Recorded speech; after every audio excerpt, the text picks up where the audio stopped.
வணக்கம். தாய் டிவியின் பிரதான செய்திகளுடன் இணைந்திருக்கும் நான் ரோஷானி மனோரஞ்சன். முதலில் தலைப்புச் செய்திகள்.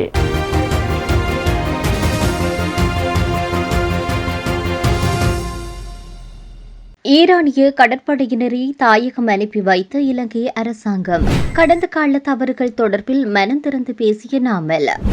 ஆட்சி கவிழாது என்பது வீண் பேச்சு, பிரதமருக்கு எதிராக குரல் கொடுக்கும் ரஞ்சித் மத்தும பண்டாரி எம்பி. ஸ்ரீலங்கன் ஏர்லைன்ஸ் பெயரில் பாரிய நிதி மோசடி, விசாரணைகள் தீவிரம். டொனால்ட் டிரம்பின் அறிவிப்பை தொடர்ந்து மாற்றங்களை சந்திக்கும் எரிபொருள் விலை. அமெரிக்க ஈரான் அமைதி பேச்சுவார்த்தைகள் அடுத்த 2 நாட்களில் மீண்டும். இனி விரிவான செய்திகள்.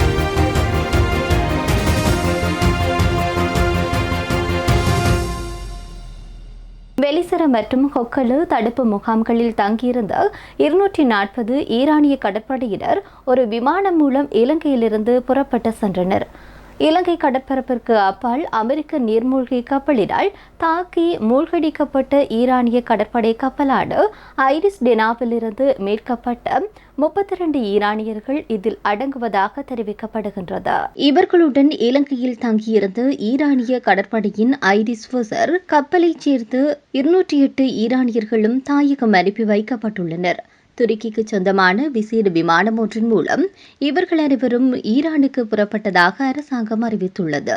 இது தொடர்பான தகவல்களை பிரதி பாதுகாப்பு அமைச்சர் மேஜர் ஜெனரல் அருண் ஜேசேகர வெளியிட்டுள்ளார். இலங்கை அரசாங்கத்தின் மனிதாபிமான ஒத்துழைப்புடன் சர்வதேச நெறிமுறைகளுக்கு அமைவாக இந்த தாயகம் அனுப்பும் நடவடிக்கை முன்னெடுக்கப்பட்டுள்ளது.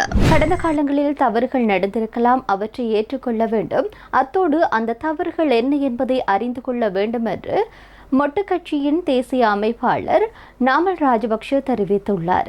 தங்காளி கால்டன் இல்லத்தில் நடைபெற்ற தமிழ் சிங்கள புத்தாண்டு நிகழ்வில் கலந்து கொண்டிருந்த போது ஊடகவியலாளர் ஒருவர் கேட்ட கேள்விக்கு பதிலளிக்கும் போது நாமல் ராஜபக்ஷ இந்த விடயத்தை தெரிவித்துள்ளார். முதலில் எம்மால் நடக்கும் தவறுகளை தெரிந்து வைத்திருக்க வேண்டும். தவறுகள் யாருக்கும் நடக்கலாம், அதுதான் மனித இயல்பு. ஆனால் அந்த தவறுகளை திருத்திக் கொண்டு முன்னோக்கி செல்வதே நாம் செய்ய வேண்டும். நாம் நமது கலாச்சாரங்களை பாதுகாப்பது, கல்வி கற்பது எல்லாம் இதற்காகத்தான். அத்தோடு எதிர்காலத்தில் ஒரு நாடாகவும் அதன் குடிமக்களாக நாம் முன்னோக்கி செல்ல வேண்டும் என அவர் தெரிவித்துள்ளார். ஆட்சியை பாதுகாக்கப் போவதாக பிரதமர் கர்ணி அமரசூரிய விடுத்த சவால்களை விடுத்து நாட்டின் பொருளாதார சீரழிவை தடுக்க நடவடிக்கை எடுக்க வேண்டும் என ஐக்கிய மக்கள் சக்தியின் பொதுச் செயலாளர் ரஞ்சித் மத்தும பண்டாரு தெரிவித்துள்ளார். தேசிய மக்கள் சக்தி அரசின் மீது பொய் குற்றச்சாட்டுகளை சுமத்துவதன் மூலம் இந்த ஆட்சியை ஒருபோதும் கவிழ்க்க முடியாது என்றும் எதிர்க்கட்சிக்கு பிரதமர் கர்ணி அமரசூரிய எச்சரிக்கை விடுத்திருந்தார். இதற்கு பதிலளிக்கும் போது ரஞ்சித் மத்தும பண்டாரு எம்பி இவ்வாறு குறிப்பிட்டார். எதிர்க்கட்சியின் பிரேரணைகளை தவிடுபடியாக்குவோம் என பிரதமர் கூறுவது நகைப்புக்குரியது என்று சுட்டிக்காட்டிய அவர், நாடாளுமன்றத்தில் பிரேரணைகளை முறியடிக்கலாம், ஆனால் மக்கள் மத்தியில் எழுந்துள்ள அதிருப்தியை அரசால் ஒருபோதும் முறியடிக்க முடியாது.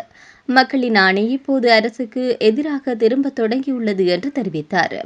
ஊழல் ஒழிப்பு மற்றும் பொருளாதார மறுசீரமைப்பு பற்றி பேசும் அரசு கடந்த சில மாதங்களில் மக்களுக்கு வழங்கிய வாக்குறுதிகளில் எதனையுமே நிறைவேற்றவில்லை. விலைவாசி உயர்வால் மக்கள் திண்டாடும் நிலையில் புள்ளி விவரங்களை காட்டி அரசு காலத்தை வீணடிக்கிறது என்றும் அவர் குற்றம் சுமத்தியுள்ளார். எதிர்க்கட்சிகளை முடக்கிவிடலாம் என அரசு கனவு காண வேண்டாம். பொய் பிரச்சாரங்கள் மூலம் ஆட்சியை தக்க வைக்க முயல்வது தேசிய மக்கள் சக்தியே தவிர எதிர்க்கட்சிகள் அல்ல. அரசின் தோல்விகளை தொடர்ந்து அமுல்படுத்துவோம் என்று அவர் உறுதியளித்துள்ளார்.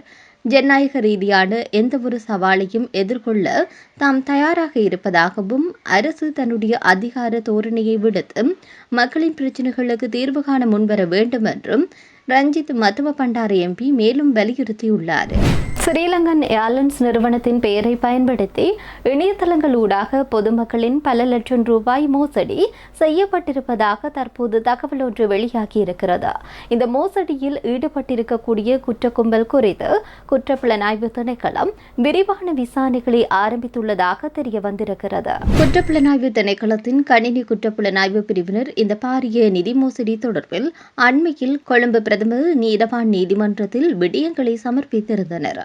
பாதிக்கப்பட்ட இருவர் செய்த முறைப்பாட்டின் அடிப்படையில் இந்த விசாரணை தீவிரப்படுத்தப்பட்டுள்ளது.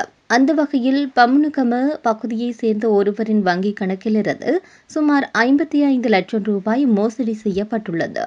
மேலும் கடவத்த பகுதியைச் சேர்ந்த பெண்ணின் வங்கிக் கணக்கிலிருந்து சுமார் 3.5 லட்சம் ரூபாய்க்கும் அதிகமான பணம் இவ்வாறான போலி இணையதளம் மூலம் திருடப்பட்டுள்ளது. இந்த தகவல்களை ஆராய்ந்த கொழும்பு பிரதம நீதவான் இந்த திட்டமிட்ட குற்ற செயல் தொடர்பான விசாரணைகள் தொடர்பிலாக தகவல்களை உடனுக்குடன் நீதிமன்றத்திற்கு அறிவிக்குமாறு அதிகாரிகளுக்கு உத்தரவிட்டமை குறிப்பிடத்தக்கது.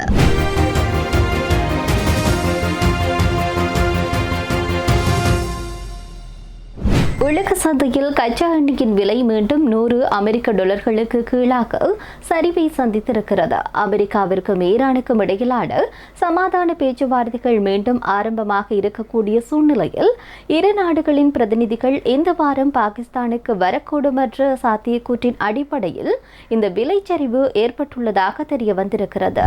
இந்த பேச்சுவார்த்தைகள் மூலம் ஈரானுடனான போர் முடிவுக்கு வரும் தருவாயில் இறுதிக்கட்டத்தில் உள்ளதாக அமெரிக்க ஜனாதிபதி டொனால்ட் ட்ரம்ப் தெரிவித்தார்.